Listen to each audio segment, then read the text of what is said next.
"Take your filthy hands off that railing before I put you face down on these steps," the sergeant said. And the woman in the gray toque did not move her hand. It was 7:10 on a raw Saturday morning in early April, the kind of Toronto morning where the wind comes off the lake and finds the gaps in your coat, no matter how you button it. And the woman standing at the west entrance of Osgoode Hall was dressed like someone the city had already decided not to look at.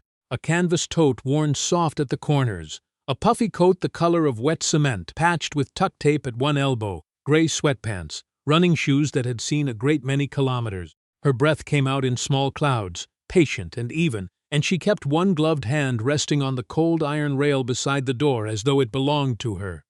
Sergeant Warren Colson had decided it did not. Have you ever watched something happen that you knew was wrong, watched it in broad daylight on a public street, and understood that not one of the people passing by was going to lift a finger, because the wrongness had a uniform standing next to it? Keep that feeling. You will need it. In less than 90 minutes, Warren Colson would be standing very, very still in that same building, hoping with everything in him that this woman remembered his name kindly. He did not know her name yet. He had not bothered to ask it properly. That was the entire problem, and it was about to become his. She wore a plain steel ring on the third finger of her right hand. Nothing about it caught the eye. Inside the band, invisible to anyone but her, an engraver had cut 4 small letters and a year, and in roughly an hour and a half those letters were going to rearrange the morning for everyone standing on those steps. "Ma'am, I'm not going to say it again." Colson took a step closer. He was a big man, 44, 21 years on the job, a set to his jaw that told you he had long ago stopped expecting to be surprised by anyone. "This is a courthouse. It's not a warming center. You people think you can just camp wherever you—" "I work here," she said. "Sure you do. I do. My office is on the 3rd floor. Colson actually laughed. It was a short, ugly sound, more air than humor. Behind him a younger constable shifted his weight, glanced at the doors, glanced back. His name was Dylan Pruitt, and he was 26 and 8 months out of the college, and something in the woman's stillness was making the back of his neck prickle in a way he could not have explained. "Your office?" Colson repeated. "On the 3rd floor. Of Osgoode Hall? Yes. Doing what, exactly?" She looked at him then, really looked, and there was nothing in her face that was afraid. That was the thing Dylan would remember most, later, when he was trying to explain it to the review board, and then, years after that, to a room full of new recruits who did not yet believe him. She was not afraid. She was taking inventory.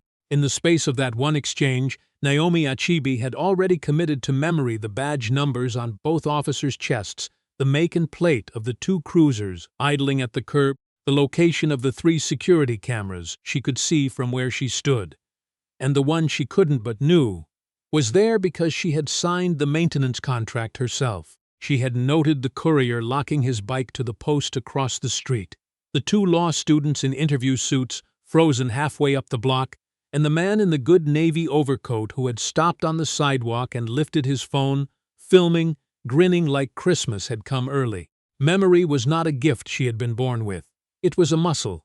She had built it over 30 years the way other people build a running habit, one uncomfortable morning at a time, back when she was a legal aid duty counsel doing bail court in a basement with fluorescent lights that hummed, memorizing 40 files a day because she could not afford to fumble a single one, while a 19-year-old's freedom sat on the table.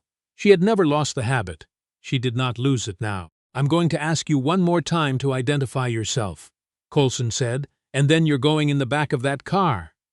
The man in the navy overcoat spoke up from the sidewalk, still filming. "Folks, you are watching this live." His voice had the bright, false warmth of someone who has learned that outrage is currency. "Osgoode Hall, downtown Toronto, 7 in the morning. Another one trying to get into a government building where she doesn't belong. Watch how our boys handle it."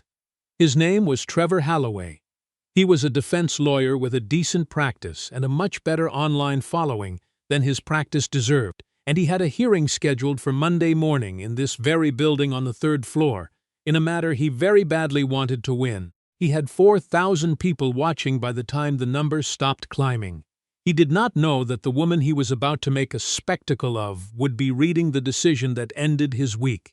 Nobody on those steps knew anything yet. That is what made it terrible. My name, the woman said, is Naomi Achebe. Cheeb what? Just Achebe. Everybody's got a middle name. Coulson was enjoying himself now, the way a certain kind of man does when he has an audience and a target, and the two have not yet realized they are the same person. Come on. First, middle, last. Where's your ID? In my bag. Where's your bag? She looked at the bottom of the steps where her canvas tote lay on the wet concrete, its contents fanned out across the stone. A binder, a thermos, a cloth grocery bag of oranges, a worn leather folio with her initials pressed into the corner in gold that had mostly rubbed away. Constable Pruitt had knocked it out of her hands 90 seconds earlier when she'd reached for the door, and it had tumbled down all 14 steps, and none of them had picked it up. You threw it down there, she said. Not angry, just accurate. About a minute ago. Convenient, Coulson said. It's the opposite of convenient. A small crowd had gathered the way crowds do, in silence at a distance, each person telling themselves they were only pausing. A woman with a stroller pulled it back and turned up the block. The courier stood by his bike with his hands in his pockets and his jaw tight. One of the law students, a young man in a suit 2 sizes too big, had gone very pale and started, very slowly, to take out his own phone and hold it low against his thigh where the officers could not see it. He was recording, too. He would never tell anyone he had done it until the day it mattered. You think I'm making this up, Naomi said. It was not a question. You've decided what I am. You decided it before I opened my mouth, and now every word I say is going to sound like a lie to you, because a lie is what you're expecting. She paused. The wind pulled at the loose thread on her sleeve. I understand the position that puts you in. It doesn't change who I am. Who you are, Coulson said, is a person refusing lawful direction on federal property. Provincial, she corrected him gently. Osgoode Hall is provincial. The Court of Appeal for Ontario sits here. So does the Superior Court and the Law Society. You've been posted to this building how long, Sergeant? Something flickered across Coulson's face. Not doubt. Not yet. Irritation mostly at being corrected on a technicality by a woman in tuck tape and a toque. He reached out and closed his hand around her upper arm. That's enough. What happened next happened fast, and later everyone who saw it would describe it slightly differently, which is how you know it happened the way memory says it did. Coulson pulled her arm. Pruitt, half a beat behind and hating himself even as his hands obeyed his training, took the other side. They turned her toward the cruiser. Her shoulder came up against the stone pillar by the door, with a sound that made the courier across the street say, loudly, to nobody, "Come on, man!" Her toque slipped. Her ring scraped the pillar and left a pale line on the granite that a maintenance crew would notice on Monday and puzzle over for a week. She did not shout. She did not curse. She did not go limp or fight. She breathed, slow and deliberate, the way a person breathes when they have decided not to give the moment their fear, because their fear is the only thing it wants. You're hurting your own record, she said quietly, close to Coulson's ear, and it was so calm and so certain that for half a second his grip loosened. Not your arm, your record. There are 4 cameras on us. There's a lawyer live streaming to 5,000 people, and in about 6 minutes the registrar of this court is going to walk up those steps for the Saturday duty list, and she is going to know exactly who I am. So think, Sergeant. Think about how you want the next 6 minutes to look, because they are the only part of this you still control. Coulson leaned in. He smelled like cold coffee and the inside of a cruiser. Lady, he said, I have been threatened by better than you. That wasn't a threat, Naomi said. That was the most generous thing anyone will say to you today. Trevor Halloway, on the sidewalk, was narrating all of it. She's talking big now, he told his 5,000. They always do. Wait till the cuffs come out. He zoomed in on her face. He got a very clear shot of her eyes, which were dark and steady and looking not at Coulson, but slightly past him, at the great arched doors of Osgoode Hall, the way a person looks at their own home when a stranger tells them they can't come in. The doors opened. Beatrice Lowry had been the registrar of the Court of Appeal for Ontario for 19 years, and in that time she had learned to read a courtroom the way a farmer reads a sky, and she read the scene on the steps in about 1.5 seconds. She was 61. She wore a good wool coat and sensible boots, and she was carrying 2 coffees from the Tim Hortons on the corner, one of them for the Chief Justice, who had texted her at 6 that morning to say she'd be in early to go over the charter appeal that was eating everyone alive, and could Beatrice grab her a double-double and Beatrice had written back a thumbs up and one word, always. The 2 coffees hit the top step and burst. "Get your hands off her," Beatrice said. Coulson did not turn. "Ma'am, step back inside. This is a police. Get your hands off the Chief Justice of Ontario." The wind kept blowing. Somewhere down Queen Street, a streetcar bell rang. But on the 14 steps of Osgoode Hall, the world had gone very quiet, the specific quiet of a great many people all understanding the same terrible thing at the same time. Trevor Halloway's phone was still recording. The audio caught everything. It caught Beatrice's voice cracking on the word chief. It caught the sound Coulson made, a small involuntary exhale, as his hands opened by themselves. It caught Constable Dylan Pruitt stepping back so fast he nearly went off the edge of the step. And it caught Trevor Halloway himself, lived to what was now 9,000 people, saying, in a voice suddenly stripped of all its bright false warmth, "Wait, what?" Beatrice Lowry walked down 3 steps until she stood level with Naomi. And then, in front of the officers and the crowd and the courier and the 2 law students and 9,000 strangers on a phone screen, she did something she had done 10,000 times inside a courtroom and never once outside of it. She bowed her head. "All rise," Beatrice said softly. "To no one, to everyone. The Honorable, the Chief Justice of Ontario." Nobody had asked them to. But the courier took his hands out of his pockets. The pale law student put his phone down and straightened up. The woman with the stroller had come back, and she stood at the edge of it all, with her hand over her mouth.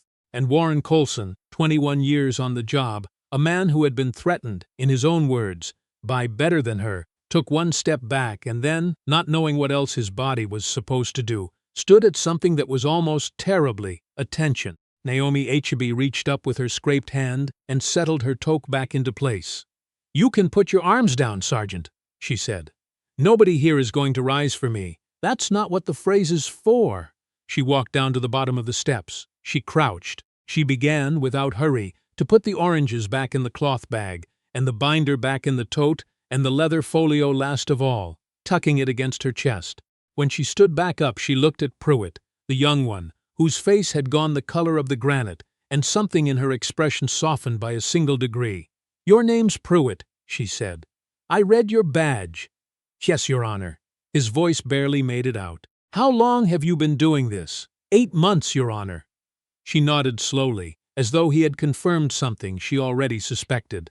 8 months, she said. "So you still remember what it felt like the first time you were asked to do something you knew was wrong and did it anyway, because a man with more stripes told you to." She let that sit. "Hold on to that memory, Constable. It's the most valuable thing you own right now. Most people your age spend it before they're 30 and can't buy it back." She did not wait for him to answer. She walked past both officers, up her own steps, and Beatrice Lowry fell into place at her shoulder the way she had for 19 years, and the great doors of Osgoode Hall opened, and the Chief Justice of Ontario went inside to read her charter appeal, and the doors closed behind her, and the steps outside were left to the wind and the 2 officers, and 1 defense lawyer holding a phone that would not stop recording, telling 9,000 people, in a very small voice, that the feed was going to end now. Thanks for watching. It did not end. That was the thing about the internet, and Trevor Halloway of all people should have known it. Nothing ends. It only finds a bigger audience. By noon the clip had left his channel and gone everywhere. By evening it had a title that Halloway had not chosen and could not remove. "Cops manhandle a cleaning lady on the courthouse steps. She's the Chief Justice." By Sunday morning it had 11 million views, and Trevor Halloway had made his account private, which is the online equivalent of pulling a blanket over your head, and which works exactly as well. But the woman at the center of it, the one everyone was watching, did none of the things the internet expected her to do. She did not post a statement. She did not sit for the 7 interview requests that came through the court's communications office by Sunday afternoon. She read her appeal. She made her double-double last 2 hours because Beatrice's spare, the one that hadn't hit the step, had gone cold, and on Monday morning she did the thing that would matter most, the thing almost nobody talks about when they talk about that week. She recused herself, because here is what a great many people watching the clip wanted, and it is worth naming plainly, because it is the wrong thing, and it is a very human wrong thing to want. They wanted her to be the one who dropped the hammer. They wanted the woman he'd shoved into a pillar to be the judge who looked down from the bench and sent him away. There is a rough justice in that image, a symmetry the heart reaches for. Naomi Achebe understood the reach of it better than anyone. And she refused it. "I am the complainant," she told the Attorney General's office in a phone call that lasted 4 minutes. "I am a witness to the events. I have a personal stake in the outcome. There is no version of me anywhere near this file that survives an appeal, and more to the point, there is no version of me anywhere near this file that deserves to. If we bend the rules for the person we like, we have already lost the argument about the person we don't. Assign it out. Assign it to someone who's never met me. And tell the Crown I'll testify like anyone else, when I'm called, from the box, under oath, and not 1 minute before. That is not the part that goes viral. It is the part that matters." The matter went to Justice Eleanor Corrigan of the Superior Court, a judge who had, in fact, ruled against Naomi twice in the years when Naomi was still arguing appeals, which is precisely why she was chosen.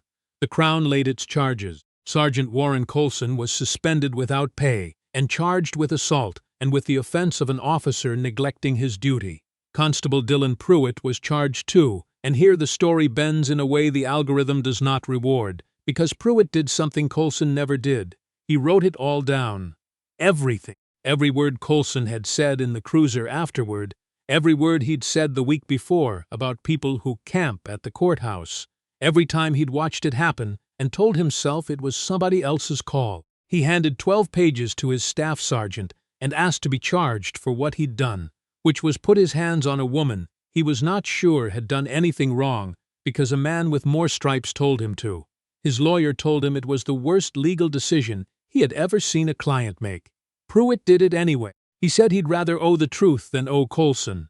The trial took place on a Tuesday in the autumn.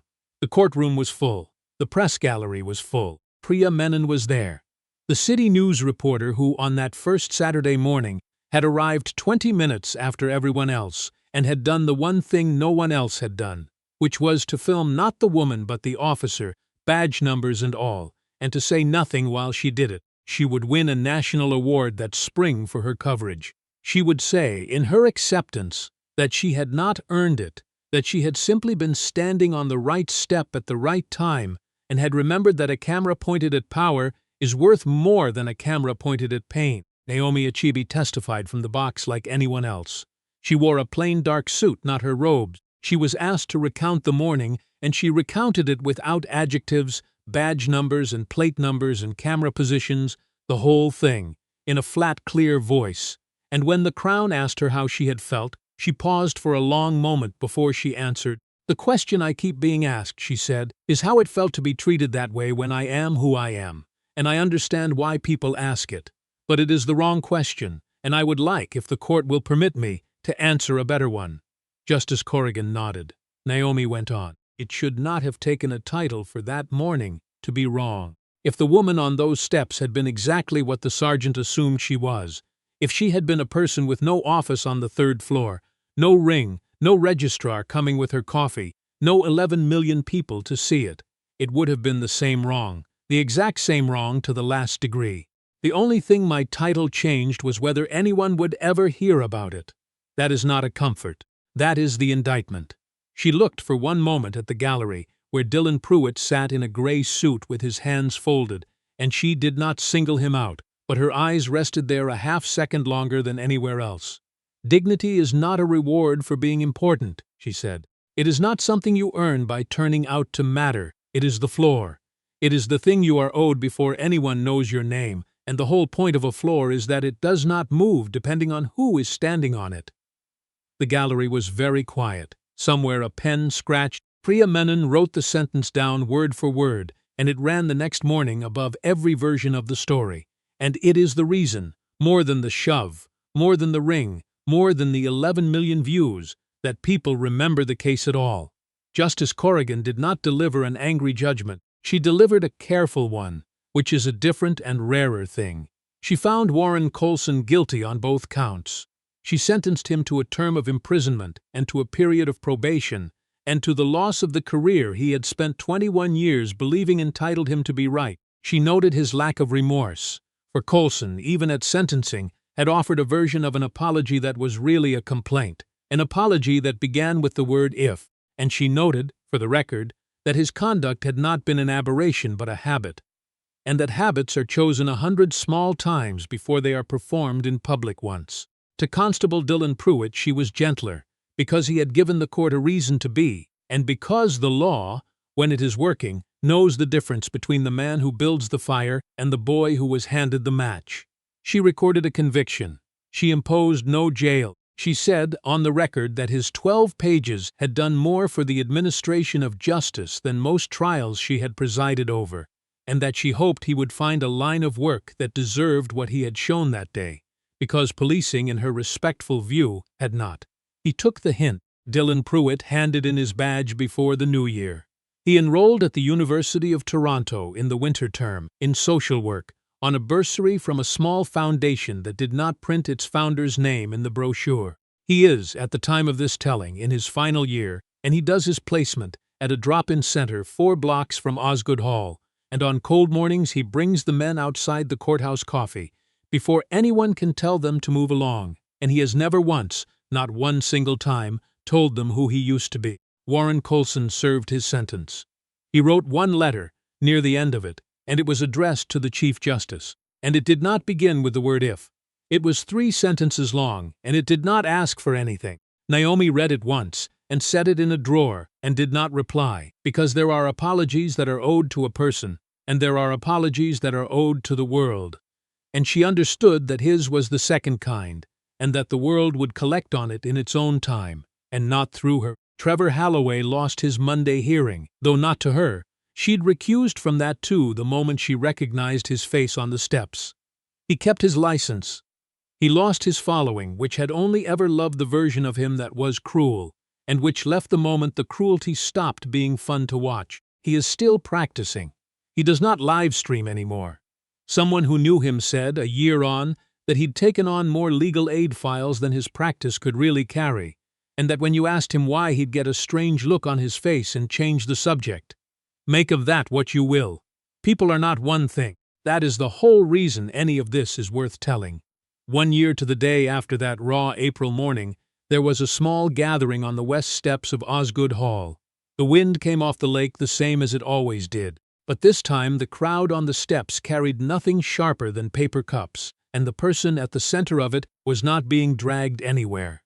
22 law students stood on the granite in the pale spring sun. They had been sworn in that morning as the new judicial law clerks of the Court of Appeal for Ontario, young people from Osgoode and U of T and the University of Ottawa and Windsor, and one from Dalhousie who had driven 3 provinces to be there. Among them, in the front, stood the pale young man who had once worn an interview suit 2 sizes too big and held a phone low against his thigh and recorded a thing he was afraid to admit he'd seen. He had testified in the end, quietly, and it had cost him a sleepless month, and he had graduated near the top of his class. And now he wore a lanyard that said his name and a title he could hardly believe, and his suit fit. Beatrice Lowry was there. She was retiring at the end of the month, after 20 years, and in the corner of her office, above the desk she was clearing out, hung a photograph she had asked a court photographer to take. The great arched doors of Osgoode Hall, empty in the gray morning light. It was inscribed in Naomi's small, even hand, for Beatrice, who rose before anyone told her to. That is the only kind of rising that counts. Priya Menon was there, at the railing, her camera off. She had turned the story down when a national program offered to buy it. She said she had already told it. She said some stories you cover, and some stories you were only lucky enough to be standing near, and it was important, she thought, to know which kind you were holding.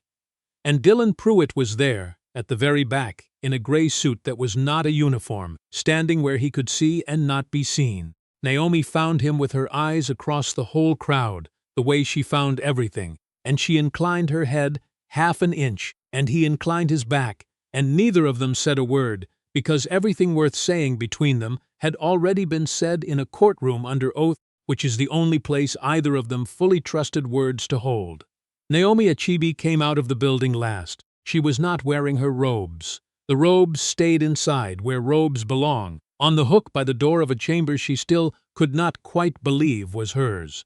30 years after the basement bail court with the humming lights. She wore the same cement gray coat, patched at the elbow, because it was still a good coat, and she was not a person who threw away good coats to impress a crowd.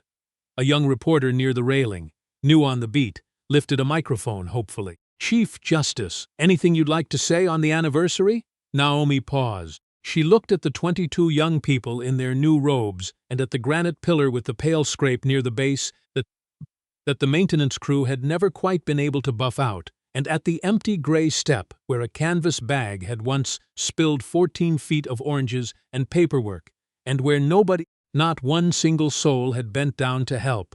"There is no anniversary," she said, and there was the smallest warmth in it, tired and true. "There's a docket. There's always a docket. Come inside.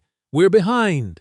She turned and went back through the doors of her courthouse the same way she had gone in on the morning that changed everything, and, if you want the honest truth of it, changed almost nothing about how she did the job. The doors closed. The wind kept blowing off the lake. The city went on not looking, mostly, which is the city's way, and here and there a person on those steps who had been there a year before stood a little straighter and remembered.